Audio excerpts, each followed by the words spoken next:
अमरूद, बे से बकरी, टे से टोपी, पे से पंखा, अलीफ से अमरूद, बे से बकरी, टे से टोपी, पे से पंखा। अस्सलाम वालेकुम यासिर भाई, आज तो बड़ी पढ़ाई शढ़ाई चल रही है, क्या हाल है? अलीफ से ठीक हो? अमरूद, अनार है भाई। ये अलिफ से अनार लिखा हुआ है। अनार अनार मैं अमरूद मुझे नजर लगता आ है रहा है। अमरूद बहुत अच्छे लगते हैं ना? हाँ हाँ, मजा उनमें आता है। कीड़े भी होते हैं, ध्यान से। कीड़े तुम्हारे जैसे होते हैं? नहीं नहीं, मेरे जैसे नहीं होते, छोटे छोटे होते हैं। ऐसे छोटे छोटे होते हैं। हाँ जी। अच्छा यार, मैंने तुम्हें एक गाना सुनाना है, सुनाओ ना यार गाना। आज बोर हो रहा था, आपको उधर से सुनोगे? बैठा हुआ देखा मैंने, कहा सुनोगे जाओ। गाना?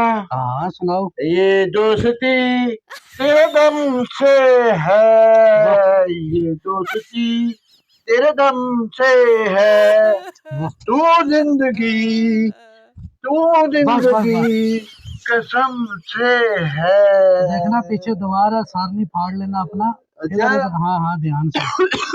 हाँ ये पुए बच्चे बच्चे के बात सुनो। हाँ हाँ।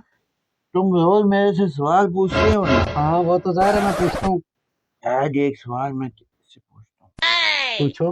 बताएगा? हाँ हाँ, बताऊंगा, पूछो। दोगली तो नहीं मारेगा? नहीं नहीं, तुम पूछो यार। ये ना हो हाँ। दोगली मार दो। नहीं नहीं, दोगली क्यों मारेगा, बोलो। तुम अपने दोस्त के लिए क्या कर सकते हो? दोस्त के लिए? हाँ, मैं यार, तुम्हारा दोस्त नहीं हूँ। दोस्त तो यार क्यों मैं नहीं कोई हो? बिल्ली का गोश्त तो नहीं हूँ ना यार, नहीं नहीं, तुम्हारा तुम दोस्त दोस्त, हूँ ना हाँ यार। हाँ, हाँ। दोस्तों के लिए यार मैं जान भी दे सकता हूँ यार। अच्छा चल जान, बाद में देना, पहले मेरा 800 प्यार। तो कौन सा 800 भाई? और ये क्या है? मैं देता हूँ, मैं देता हूँ यार, मैं देता हूँ यार। खुद निकालूंगा। और नहीं भाई, ये कौन सा तरीका है भाई सवाल पूछने का? पैसे उस तरह भी लेते हो और ये दूसरे तरीके से ले रहे हो पैसे मुझसे यार। यार पैसे दे, मेरा नशा छूटा है। और मैं देता हूँ।